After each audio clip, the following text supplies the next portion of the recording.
political campaigns and protests to hurricanes and lunar eclipse. 2017 was a year full of headlines on a national stage. Locally, Daytona Beach had its fair share of remarkable headlines. The stories tell of our unprecedented growth, vision, passion, and continued momentum. I'm Derek Henry, and I'm honored to serve as mayor of this amazing city. Being born and raised in Daytona Beach and living here for most of my life, I can't remember a time when so many great things have happened in our community. It is an exciting time. I'm proud to call Daytona Beach my home. There's an African proverb that says, if you want to go fast, go alone. If you want to go far, go together. Collaboration is the key, and unfortunately, it's not as common as it should be, especially in government. In fact, what we have here is quite unique. We are blessed to have the right people in the right place at the right time, who are willing to embrace a common goal. I am surrounded and inspired by people who want to go far instead of go fast. And this is our story. I'm especially proud of my fellow members on the City Commission. These 6 commissioners give countless hours to continue a legacy of cooperation while serving their constituents. Their strong leadership keeps our city on a firm foundation. It is a privilege to serve alongside Ruth Traeger, Aaron Delgado, Kelly White, Rob Gilliland, Danette Henry, and Paula Reed. I'm grateful to our city's loyal and dedicated employees. Each and every day, their mission is to better our community and find creative solutions for those we serve. Thank you to City Manager Jim Chisholm and City Attorney Bob Jagger for leading a group of professionals who continue to improve our municipal services and quality of life. I'm also indebted to our engaged residents. They are the reason why I'm here and why I love serving as Daytona Beach's mayor. I believe a community gets stronger when we help lift up all of our citizens. A perfect example of this and our era of collaboration, the groundbreaking of the First Step Shelter in December 2017. Although largely ceremonious, the historic event symbolized years of developing a workable plan to unite local governments and service providers. The need is real. Once built, the First Step Shelter will be Volusia County's only 24-hour, 7-day-a-week come-as-you-are shelter to house and provide rehabilitative services to homeless adults. Another great example of working together for common good was the city's hosting of the Imperial Session of Shriners International. Thank you to our neighboring cities, the Daytona Beach Area Convention and Visitors Bureau, the Daytona Regional Chamber of Commerce, and our local businesses who rolled out their red carpets.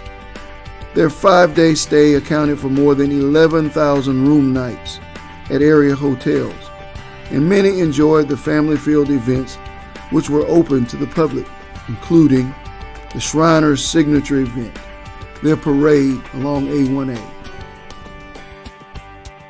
In 2017, we had more community engagement events than ever before. These gatherings, large and small, were created to engage our citizenry and to show we, as the government closest to the people, care about them. Our goal is to foster a true sense of community where all residents can be proud of their city. My top priority is the health, welfare, and safety of our residents, businesses, and visitors. And last year, I signed a declaration of a state of emergency prior to Hurricane Irma, which ravaged the entire state of Florida in September 2017. In Volusia County, we experienced widespread power outages, flooding, and more than 700 damaged buildings. Overall, residents took the threat of this storm seriously and made the necessary preparations. The city provided more than 90,000 sandbags to residents.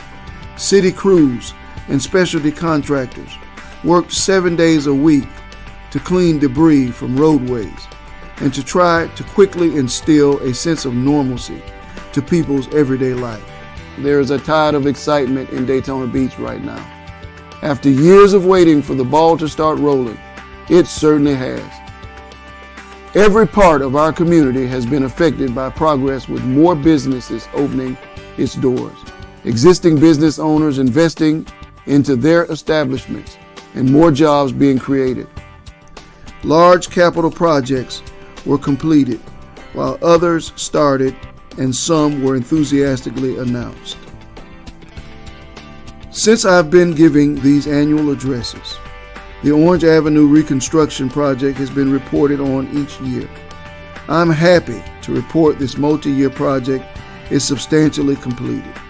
This major east-west corridor in the heart of our city is better and safer than ever, and aesthetically it is much improved. There are new traffic signals, wider sidewalks, new lighting, and all power lines have been placed underground.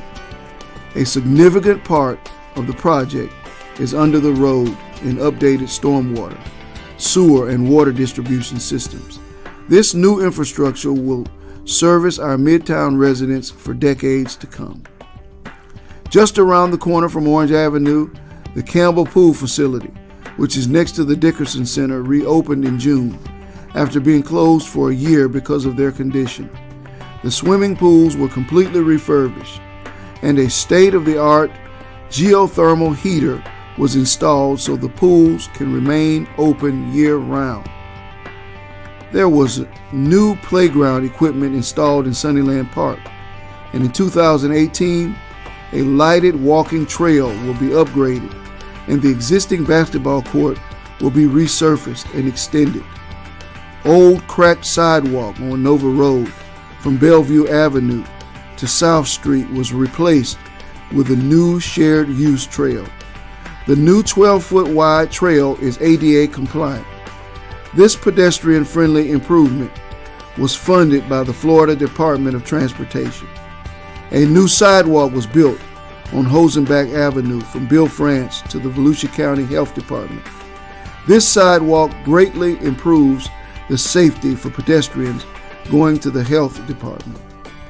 Well underway is the Bennett Swamp Aquifer Recharge Project, which supports a regional strategy for water supply and ultimately improves the water quality of the Halifax River. Pipes are being installed from the Westside Regional Water Reclamation Facility across LPGA Boulevard to Bennett Swamp near Tiger Bay State Forest.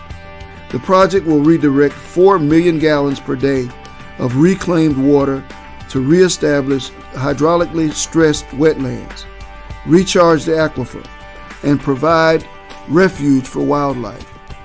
Additionally, pollutant loads will be reduced by diverting flow from the Halifax River into Bennett Swamp. Nearly complete is the Halifax River Sewer Line Project, which installed a 30-inch force main under the Halifax River to convey wastewater to the Bethune Point Wastewater Treatment Plant. The new force main replaces an existing force main, which is over 30 years old and subject to failure due to age. The project will increase system reliability and provide capacity for future redevelopment and growth. A makeover of Joe Harris Park, the city-owned property between Dr. Mary McLeod Bethune and Pearl Streets near Bethune-Cookman University, is nearly complete. The $300,000 revitalization project transforms the existing urban park into a highly accessible and flexible series of outdoor spaces which accommodates families, students, events, and other healthy outdoor activities. 2.5 million gallon reused tank was built behind the Daytona Beach Police Station.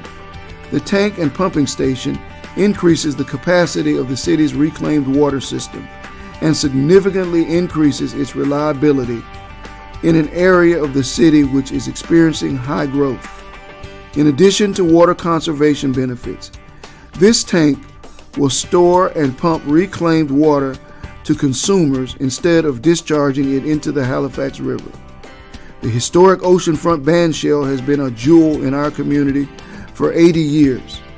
In the last few years, significant investment has been made to preserve and enhance the coquina structure and the surrounding public space. The Ritchie Plaza was completed and the bandshell's roof was replaced and its exterior was preserved. Now the final phase is underway. The interior walls, flooring, bathrooms, electrical, dressing rooms, and HVAC system will be upgraded and replaced. The stretch of the International Speedway Boulevard from Nova Road to Lincoln is getting a makeover. Sidewalks on both sides of the road are getting replaced with new ADA-compliant sidewalks. Decorative pavers are being placed in the area between the curb and sidewalk, and new decorative lighting will be installed. The $3.1 million project will be completed in the summer of 2018. In the private sector, many long-awaited projects were completed or are close to being done. Built in 1940, Streamline Hotel is the oldest standing hotel in Daytona Beach. It is famous for being the site where NASCAR was formed. After years of falling into deplorable conditions, the 44-room hotel reopened in 2017, following a $6 million renovation. Following a $40 million extensive overhaul, the Hard Rock Hotel is nearly completed. The luxury accommodations will replace the former 1950s-era Desert Inn, which was once named the dirtiest hotel in the country. Earlier this year, developers broke ground on the most expensive oceanfront project in the history of Daytona Beach. The $192 million Daytona Beach Convention Hotel and Condominiums will also be the area's tallest, with 2 towers rising more than 300 feet. Residents and visitors alike will enjoy a cheeseburger in paradise at the Jimmy Buffett-themed Land Shark Bar and Grill and Cosiana 214 Restaurant and Bar. These businesses were recently completed on a 6-acre oceanfront lot on South Atlantic Avenue. Not all new construction is located on beachside. Just 4 miles from the world's most famous beach is one Daytona, and it seems like they announce the opening of a new business each week. The first phase for this $400 million entertainment, shopping, dining complex across the street from the Daytona International Speedway is well underway. Need more retail options? The former Volusia Point Shopping Center on the corner of Bill France and West International Speedway Boulevards is being demolished to make room for the shops at One Daytona. LPGA Boulevard continues to explode, with Minto Communities announcing the development of Latitude Margaritaville. Under construction is a 7,000-home active adult community for people 55 and older. It is the largest master plan community ever built in Volusia County. Near Margaritaville is ICI Homes, planned development called Mosaic, which will feature 1,200 homes. B. Braun Medical Incorporated, a German-based manufacturer of intravenous drug systems, is expanding its operations on Mason Avenue. They are creating 175 jobs with an average annual salary of $42,000 a year and are making a capital investment of more than $100 million. B. Braun also recently completed a 400,000 square foot distribution center on Clyde Morris Boulevard, just south of LPGA Boulevard. There was unbelievably positive news as Daytona-based insurance giant Brown & Brown announced they will expand their operations here, creating at least 600 new jobs with average annual salaries of more than $41,000. The new 10-story office building will revitalize more than 10 acres of prime downtown real estate that has laid fallow since the relocation of Massey Motors and Lloyd Buick Cadillac. Daytona Beach has a progressive public safety program and employs dedicated and courageous police officers and firefighters. The Daytona Beach Police Department is the largest municipal force in Volusia County. As such, they have consistently been the leaders in law enforcement efforts in our region. Last year was no different after years of experiencing steady reductions in violent crime. Notable reductions include burglaries down 13%, car thefts down 25%, and property crime down 10%. The police department partnered with Embry-Riddle Aeronautical University to launch a public safety program using drones. Police personnel received specialized training for the technology, which will be used for search and rescue functions, benefiting personnel in both the police and fire departments. As abuse of opioids affects communities throughout the county and country, accidental overdoses are more common. In fact, last year, Daytona Beach responded to 388 calls for people who overdosed, which is a 97% increase over the previous year. Beginning last summer, Daytona Beach police officers started carrying Narcan, a nasal spray which restores breathing after overdoses, thus preventing brain damage and death. Narcan was administered by first responders at least 200 times in Daytona Beach in 2017. The city has continued its investment in the infrastructure of the fire department. Capital projects for 2017 included the replacement of a fire engine and in the purchase of a rescue vehicle, which offers a more efficient and cost-effective means of responding to emergencies. After years of tumultuous labor relations between the city and its certified bargaining units, the city ratified multi-year agreements with all 4 of its unions. These multi-year labor agreements will expire in September 2019. With the increased demands of the large construction projects and the renewed focus on code enforcement, the city allocated personnel resources to the Permits and Licensing Division. The result has been greater enforcement and follow-through on code enforcement and related issues, and the ability to keep up with the plans, reviews, and inspections due to the significant increase of responsible growth in Daytona Beach. The police department has the fewest number of police officer vacancies than it has had in many years.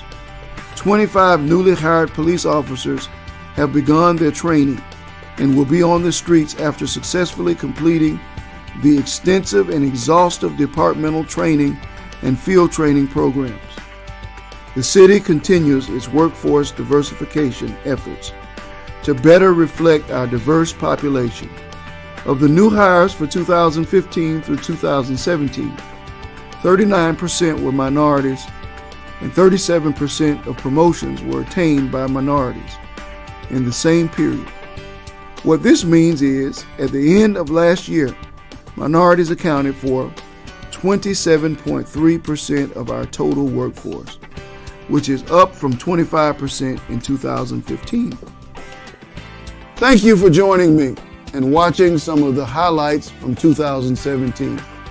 I look forward to working with our residents and partners to making Daytona Beach an even better, safer, and more vibrant community for everyone. I do anticipate challenges in 2018, to include finding ways to improve our aging infrastructure, address blight, enhance our neighborhoods, and encourage more affordable housing. God bless America, and God bless the great city of Daytona Beach.